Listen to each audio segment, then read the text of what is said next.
पिछले हफ्ते तो अपन ने देखा था, भाई ज्ञान का राह सुहेला रे, वो जुड़वा भजन थे। एक तो ज्ञान का राह दुहेला रे और एक ज्ञान का राह सुहेला रे। अब यहाँ पे ये भी अच्छा है भजन। इसमें अन्य द्रव्यों से अपनी भिन्नता दिखाई जा रही है क्या, कि कैसा वस्तु का स्वरूप है, और हमें किस तरह से अन्य द्रव्यों से ममत्व तो नहीं रखना चाहिए, वो यहाँ पे बात है। ये भजन असल में एक छंद जैसा है, और ऐसा लगता है कि इसमें शायद कोई एक आध शब्द आखिर में छूटा है, पर मैंने और जगह भी ढूंढने की कोशिश की, मिला नहीं वो। इसको ऐसे ही देखते हैं, एक कोई शब्द दो अक्षर का वहां पे आखिर में छूटता है इसमें। मानो मानो जी चेतन यह ज्ञान, या ज्ञान शब्द जोड़ दे मैं तो बन जाएगा वो। मानो मानो जी चेतन यह जान, मानो मानो जी चेतन यह विषय भोग छाड़ देहु, विषय की समान को नाही विष आन, मानो मानो जी चेतन यह जान। तात मात पुत्र नार नदी नाव ज्यो निहार, तात मात पुत्र नार नदी नाव ज्यो निहार, जो वन गुमान जानो चपला समान, मानो मानो जी चेतन यह जान। हाथी रथ प्यादे बाज इन सोन तेरो काज, हाथी रथ प्यादे बाज इन सोन तेरो काज, सुपने समान देख कहा गरबान, मानो मानो जी चेतन यह जान। ये तो देह के मिलापी तू तो देह सो अव्यापी, ये तो देह के मिलापी तू तो देह सो अव्यापी, ज्ञान दृष्टि धर देखी चेतिये सुजान, ज्ञान दृष्टि धर देखी चेतिये सुजान, मानो मानो जी चेतन यह जान। देखिए सरल है भजन, तो प्रेरणा दे रहे हैं। अच्छा, और ऐसा लगता है शायद ये भजन अधूरा भी हो, क्योंकि दयानंद राय जी की शैली ऐसी है कि दयानंद राय जी अंत में अपना नाम जरूर देते हैं। यहाँ पे दयानंद शब्द मिल नहीं रहा अपने को। दयानंद राय जी की ऐसी रचनाएं बहुत कम होंगी, या तो मेरे देखने में नहीं आई कि दयानंद राय जी ने कहीं पे अपना नाम नहीं दिया हो। तो हो सकता है ये अधूरा रहा हो भजन। क्या कह रहे हैं? मानो मानो जी चेतन यह, हे चेतन स्वरूप भगवान आत्मा, तो इस बात को मान, इस बात को समझ ले, जल्दी से जल्दी इस बात को जान ले। या किन किन बातों को जान ले? विषय भोग छाड़ दे। सबसे पहले तो ये विषय भोगों को छोड़ दे।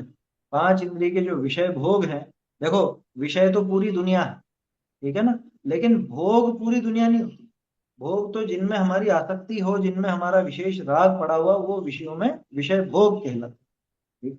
जैसे जिनवाणी भी विषय है, पर वो भोग नहीं है ना। सच्चे देव भी अपने ज्ञान के विषय हैं, देव शास्त्र गुरु अपने ज्ञान के विषय है ना, पर वो भोग नहीं है।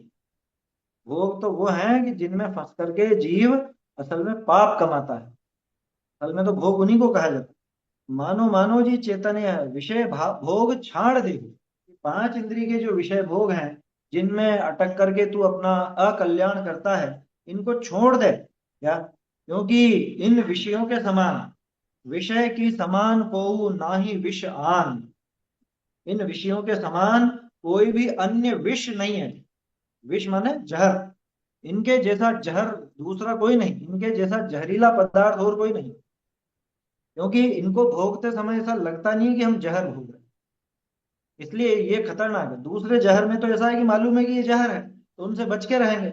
लेकिन ये विषय भोग ऐसी चीज है कि इनको भोगते हुए बड़ा आनंद आता है। पांच इंद्रिय के विषय भोगों को भोगते समय आनंद बहुत आता है, आनंद लगता है। क्या? और ये धीरे धीरे धीरे धीरे अपने उपयोग को भी भ्रष्ट करते हैं और अपने सुख संपदा को भी नष्ट करते हैं। इसलिए असल में ये तो बहुत खतरनाक है, उन विषयों से भी ज्यादा खतरनाक विष ये विषय भोग है। इसलिए तो इनको जल्द से जल्द छू। बहुत जगह है ये प्रयोग, तो बहुत कवियों ने किया है। विषय विष ऐसा है। मुनिराज के संबंध में भी ये वर्णन आता है यार। मुनिराज के लिए भी ये बात आती है ना कि पांच इंद्रिय के विषय भोगों को तो जहर के समान जान करके उन्होंने छोड़ दिया। ऐसा। और देखो, और किसको कैसा समझना, पांच इंद्रिय के जो विषय भोग हैं वो विष रूप है। और तात मात पुत्र नार नदी नाव ज्यो निहार। क्या, तात यानी पिता, मात यानी माता होता ही है, पुत्र अपने बच्चे बच्ची, नार यानी पत्नी स्त्री। तो तात मात पुत्र नार, इनको कैसे देखो, नदी नाव ज्यो निहार, नदी और नाव का संयोग जैसे होता है। हमेशा नाव रहती है क्या नदी में, हमेशा तो नहीं, वो तो जब काम हो तो वहां पे नाव समुद्र में डाली जाए, नदी में डाली जाए। तो नदी और नाव का संयोग है, वो कैसा है कि वो तो थोड़े ही समय का है, हमेशा का नहीं। एक तरह से अर्थ और ले सकते हैं, नाव नदी में रहे तब तक दिक्कत नहीं होती है ना, नाव नदी में रहे तब तक दिक्कत नहीं है। लेकिन नदी नाव के अंदर घुस जाए, माने नदी का पानी नाव के अंदर आने लग जाए, तो बड़ी समस्या हो जाएगी। ठीक उसी तरह से अगर इन सबके बीच में रहते हुए भी इनसे विरक्त रहो तब तक तो कोई समस्या नहीं।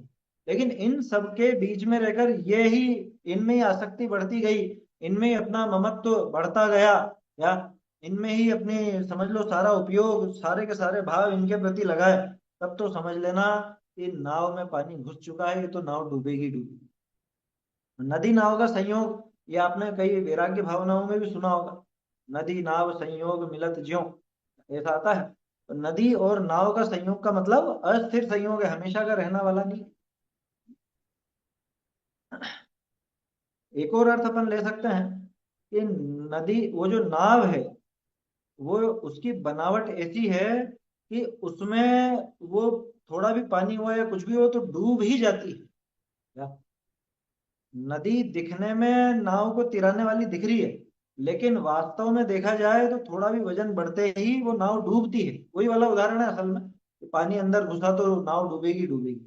ऐसे ही घर वालों के प्रति एक सामान्य राग भाव तो होता ही है, सभी को होता है, ज्ञानी को भी होता है। लेकिन श्रद्धा में उनको बिल्कुल अपने से न्यारा मानता है, और अज्ञानी उन्हीं में चिपका बैठा है कि यही सब मेरे हैं, मैं इनका हूं और ये मेरे हैं, ऐसी भावना उसको चलती है।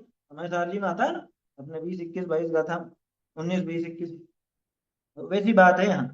क्या, तात मात पुत्र नार नदी नाव ज्यो निहार, जैसे नदी और नाव का संयोग हुआ है थोड़े समय के लिए, ऐसे माता पिता से, भाई बहन से, पति से, पत्नी से, या बच्चे बच्चियों से ऐसा ही संयोग समझना। ज्यादा दिनों का संयोग मत समझ। और बहुत से लोग जो है सोच बैठते हैं, अरे हम तो हमेशा हमेशा साथ रहेंगे, वो बहुत ज्यादा आकुल व्याकुल होते हैं फिर बिछड़ते समय। देखते हैं ना अपन को, अब किसी का कोई पति मर गया, किसी की पत्नी मर गई, तो कितने परेशान हो जाते हैं, पागल हो जाते हैं, यहाँ तक कि बहुत से तो उस चक्कर में खुद भी मर जाते हैं। तो ज्यादा ममत्व तो बढ़ाने में यही होगा, ये मान करके चलो कि इनका संयोग थोड़े समय का है, तब तक तो आप सुरक्षित रहोगे। और अगर ऐसा नहीं, तो फिर तो दुखी होना ही होना। जितनी ज्यादा आसक्ति रखेंगे, जितनी ज्यादा उनके प्रति ममत्व परिणाम रहेगा, उतना ही दुख उठाना पड़ेगा। और क्या कह रहे हैं साथ में, जौवन गुमान जानो चपला समान। यौवन यानी यौवन है ना, अपनी युवावस्था, युवावस्था में सबको गर्व होता है। तो समस्या ये है कि लोग अब खुद को बूढ़ा मानने को तैयार होते ही नहीं। युवावस्था कब तक गिनना, यार तो 60 70 साल वाले से भी पूछोगे तो भी वो कहेगा अभी तो जवान हूँ। वो वहां तक बुढ़ापा मानता ही नहीं। आधी से ज्यादा उम्र बीत चुकी है ना, और उसके बाद भी, किसकी कह रहा हूँ मैं, आधी से ज्यादा किसकी बता रहा हूँ, 60 70 पे आधी थोड़ा बीती है। अरे ये तो 35 40 में बीत चुकी है आधी उम्र। मेरी उम्र तक पहुंच गए, समझ लो आधी उम्र तो जा चुकी है, ये मान करके चलना है ना। आधी आधा तो निकल गया समय। अब उसके बाद भी खुद को युवा ही मानता रहे, और यौवन उसका गुमान, घमंड, हम में बहुत बल है, हम बहुत रूपवान है। देखो ऐसा होता है कि ये युवावस्था में थोड़े इस तरह के भी अंदर से भाव होते हैं, अपनी सुंदरता को लेकर या अपने बल को लेकर, शारीरिक बल को लेकर, इसको लेकर के बहुत ज्यादा अति उत्साही रहता है ना, अति आत्मविश्वास रहता है कि हम सब कर सकते हैं। और शरीर के संकेत नहीं समझ पाता है, सोचता है हम सब कर सकते हैं। तो जोवन गुमान जानो चपला समान। चपला किसको बोलते हैं, बिजली को। जैसे बिजली चमकती है और आप उसको मतलब देख भी नहीं पाओ, इतनी जल्दी वो गायब होती है। फोटो खींचना चाहो फोटो नहीं खींच पाओगे बिजली। समझ में ही बात। तो ऐसा होता है। खैर कोशिश करना भी मत। दो तीन जनों का ऐसा किस्सा सुना है पहले। वहां कोई ऊंची जगह पे जयपुर के वो जो किले हैं, किलों पर ऊपर खड़े होके फोटो खींच रहे थे, वो बिजली वहीं उतर गई मोबाइल में, वहीं खत्म हो गए। पहले 3 4 साल पहले ऐसे किस्से खूब सुनने में आए थे। तो ऊंची जगह पे तो बिजली और आप न्योता दे रहे हो उसको, ऐसा कोशिश भी मत करना। खैर बात तो ये चल रही है कि जौवन गुमान जानो चपला समान, कि जो युवावस्था है और ये व्यर्थ का जो इसको मद होता है, किसी भी प्रकार का मद हो, चपला समान है, चपला समान, बिजली की चमकार के जैसे एकदम गायब हो जाने वाला है। बहुत शारीरिक बल का बहुत इसको घमंड रहता है ना। 2 मिनट भी नहीं लगते हैं, 2 मिनट तो बहुत कह दिए मैंने। 2 सेकंड में शरीर जवाब दे जाए एकदम। क्या पता नहीं जाने क्या हुआ, एकदम से बैठे बैठे रीढ़ की हड्डी का वो छल्ला सरक गया है, रीढ़ का छल्ला सरक गया, स्लिप डिस्क क्या बोलते हैं। ओके हमारे यहाँ ऐसा हो गया, वहां ऐसा हो गया, घुटने में ये तकलीफ होगी युवावस्था में। नहीं सुने क्या ये किससे? अरे अभी तो खूब सुनने में आ रहे हैं, साल 2 साल से तो। क्या वो वैक्सीन का दुष्प्रभाव बता रहे हैं। लोग बाग वो जिम में एक्सरसाइज करते करते मर रहे हैं। वो एक तो अपने समाज की, जैन समाज की लड़की का हुआ था ना, वो स्टेज पे क्या महिला संगीत में नाचते नाचते ही मर गई। इंदौर की लड़की थी, कहाँ की थी, युवा, 20 22 साल की लड़की। छोटे छोटे बच्चों को अटैक आ रहे हैं, 15 16 साल के बच्चों को अटैक आ रहे हैं आज के जमाने में। तो बोलो किसका घमंड करोगे? किस चीज का घमंड? जौवन गुमान जानो चपला समान, कि जैसे बिजली चमकती है और गायब हो जाती है, ऐसे ही ये बाहरी परिस्थितियां और ये शरीर के जो भी जिनका भी तुमको घमंड है, ये सब ऐसे ही है। कोई सोचे मैं बहुत अच्छा बोलता हूँ, मेरी आवाज बहुत अच्छी है, मैं बहुत अच्छा गाता हूँ, एकदम से आवाज गायब हो जाए, मुंह से बोल नहीं निकले, ऐसा हो जाता है। इसलिए तो चपला के समान समझना। और क्या कह रहे हैं? हाथी रथ प्यादे बाज, इन सो न तेरो काज। हाथी जानते ही हो, रथ भी जानते ही हो आप। अब ये हाथी रथ और इनका तो सब काम हो गया समाप्त। प्यादे मतलब वो जो पैदल सैनिक होते थे, उनकी जगह भले नौकर नौकरानी वगैरह समझ लो। बाज, बाज माने वाजी, घोड़ा। बाज शब्द घोड़े के लिए है, ठीक है ना। पहले और जगह भी पढ़ा होगा आप लोगों ने, वाजी शब्द आता है। धन समाज गज बाज, राज तो काज ना आवे, वहां पे आई थी ना बात। तो वहां पे बाज का अर्थ वही घोड़ा, यहाँ भी बाज माने घोड़ा। हाथी रथ प्यादे बाज, इनसो न तेरो काज, इनसे तेरा कोई काम नहीं है। अब ये जमाने तो गए हाथी घोड़े और इनके तो। अब कौन से जमाने, मोटरसाइकिल है, या स्कूटर या कार। हमारे पास तो ये वाली कार है, हमारे पास ये वाली कार, ये वाली लानी है, इस कार को तो बहुत समय हो गया। इनसो न तेरो काज, तेरा काज इनसे नहीं होता भैया। अरे कैसे नहीं साहब, जाते तो हैं बैठ करके इनमें, इनके बिना काम कहाँ चलता है। अरे तेरा काम तो इनके बिना ही हो रहा है। समझ में ही बात। क्योंकि तेरा काम जो जानने देखने का है, उसके लिए इनकी आवश्यकता नहीं। इन्हीं वहां जाते तो हैं हम इनसे, इनसे नहीं जाएगा दूसरी चीज से चला जाएगा, क्योंकि इनसे थोड़े ना काम बन रहा है। तो समझ में ही बात। अगर जाने की योग्यता होगी तो, है ना, गमन करने की शक्ति योग्यता होगी तो जा सकेगा, नहीं तो नहीं जाएगा, ऐसी बात है वहां। देखो क्या कह रहे हैं, इनसो न तेरो काज, तेरा काम इनसे नहीं। सुपने समान देख कहा गरबान, इन सबको तो सपने के समान ही देखो भैया, ना सपने जैसे ही है ये। यार झूठा सपना यह संसार, ऐसा आया था ना एक भजन। ये अगला आ रहा है, मिथ्या ये संसार है, झूठा ये संसार है। तो इन सपने समान देख, इनको तो स्वप्न समान ही देखना। कहा गरबान, अब जो स्वप्न है, स्वप्न का भी कोई गर्व किया जाता है क्या? किसी ने नींद में सपने में अपने को ऐसा देखा कि मैं राजा बन गया हूँ, है, या मैं रानी बन गई हूँ। महिलाएं तो रानी देखेंगी खुद, है ना, हम तो रानी बन गए और सब नौकर चाकर, है, और सब इतनी सब संपदाएं हैं, और गले में वो 9 लड़िया हार है, 9 लड़ वाला हार भी पहना, और माथे पे मुकुट भी है, और बहुत सुंदर लग रही हूँ मैं, या मैं बहुत बलवान हो गया हूँ, मैं राजा बन गया हूँ, मेरे नीचे इतने सब नौकर चाकर हैं। बोलो, और फिर वो गर्व करे उस बात का कि तुम्हें पता है सपने में मैं राजा भी बन गया था। तो लोग क्या कहेंगे, "ये पागल हो गया है, सपने का घमंड करता है, असली में तो यहाँ भिखारी बना बैठा"। वो शेख चिल्ली की कहानी आती तो है वो, सपने में ही सब कुछ हो गया, सपने में बच्चे बच्ची भी हो गए और वो बहुत धनवान भी हो गया, यहाँ तो कुछ ठिकाना ही नहीं। तो ऐसी स्थिति, तो सपने समान देख कहा गरबान, सपने समान देख करके इनसे क्या गर्व करना, ये गर्व करने जैसे नहीं है ना। चाहे वो अपना घर बार हो, चाहे वो धन संपदा हो, चाहे ये सब चीजें भी मिल जाएं, तो भी सपने के समान ही देखना इनको, इनमें घमंड करने जैसा नहीं। कहा गर्वान, क्या गर्वित होता, ये तो देह के मिलापी। चलो, मिलाप हुआ भी सही, पर किससे हुआ ये भी तो बताओ। माता पिता, पति पत्नी, भाई बहन, हाथी घोड़े या फिर मोटरसाइकिल, कार, मकान, रुपया पैसा, आभूषण, धन संपदा, विषय भोग, ये सब मिले, पर कहा किसको, ये तो देह के मिलापी। ये सब तो शरीर के मिलापी है, समझ में आई बात।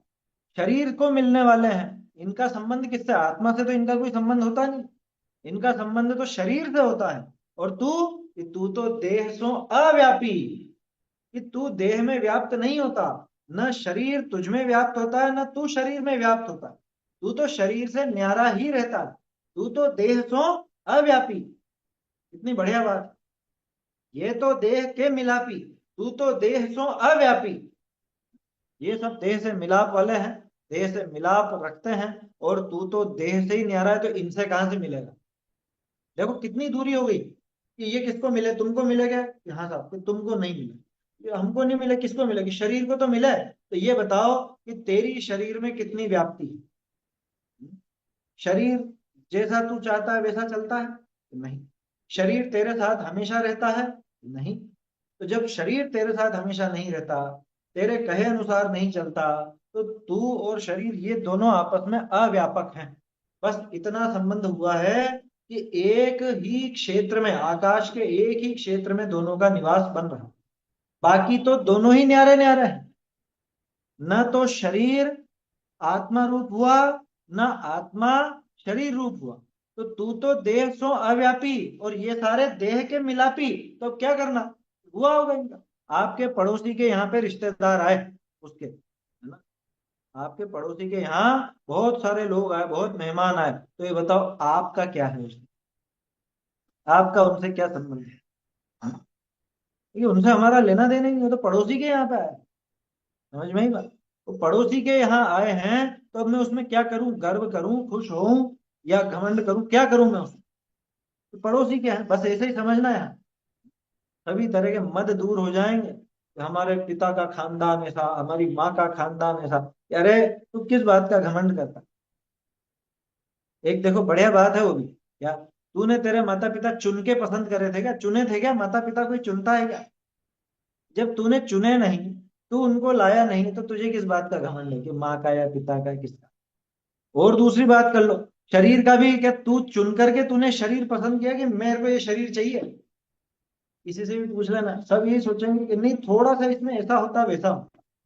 क्या समझ में आ रही बात।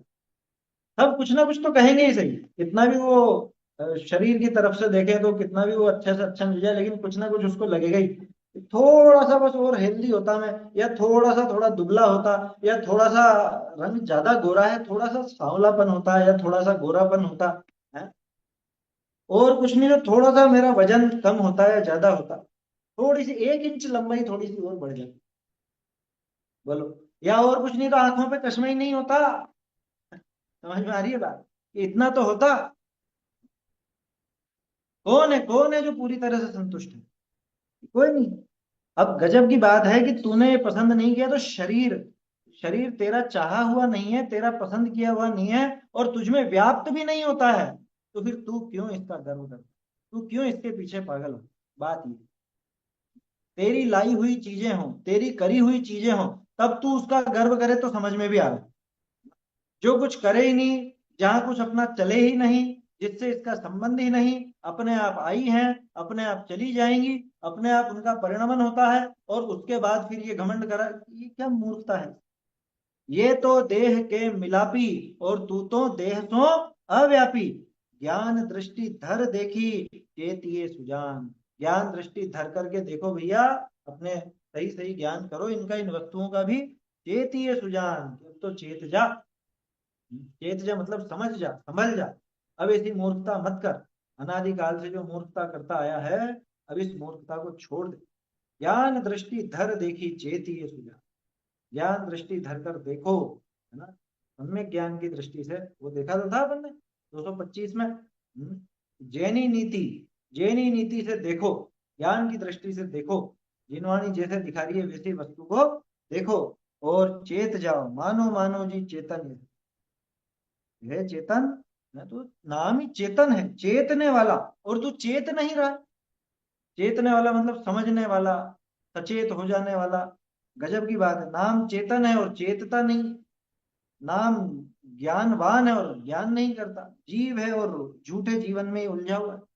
इसलिए यहाँ पे समझा रहा है, मानो मानो जी चेतन यह। तो आगे का शब्द कुछ एक छूटा हुआ है, या पंक्ति छूटी भी हो सकती है, ऐसा लगता है कि अधूरा सा है ये भजन, लेकिन बात तो पूरी आ गई। या पंक्ति में अधूरापन हो लेकिन बात पूरी आ चुकी। जल्द से जल्द अपने को ये बातें, जिनवाणी की बातें मान करके समझ लेना चाहिए, सचेत हो जाना चाहिए। ऐसा सुंदर भजन है। आगे फिर और संसार का स्वरूप दिखाने वाले भजन आएंगे, वो आगे देखेंगे।